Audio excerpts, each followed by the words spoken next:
सुना है जंगलों का भी कोई दस्तूर होता है। सुना है शेर का जब पेट भर जाए तो वो हमला नहीं करता, दरख्तों की घनी छांव में जाकर लेट जाता है।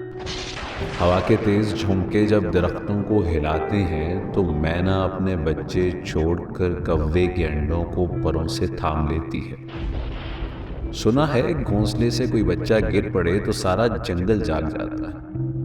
सुना है जब किसी नदी के पानी में बए के घोंसले का गंदमी रंग लरसता है तो नदी की रुपैली मछलियां उसको पड़ोसन मान लेती। तभी तूफान आ जाए, कोई पुल टूट जाए तो किसी लकड़ी के तख्ते पर गलहरी, सांप, बकरी और चीता साथ होते हैं। सुना है जंगलों का भी कोई दस्तूर होता है। खुदाबंद जलीलो मोतबर, दानाओ बीना मुनसिफो अकबर, मेरे इस शहर में अब जंगलों ही का कोई कानून नाफिज कर।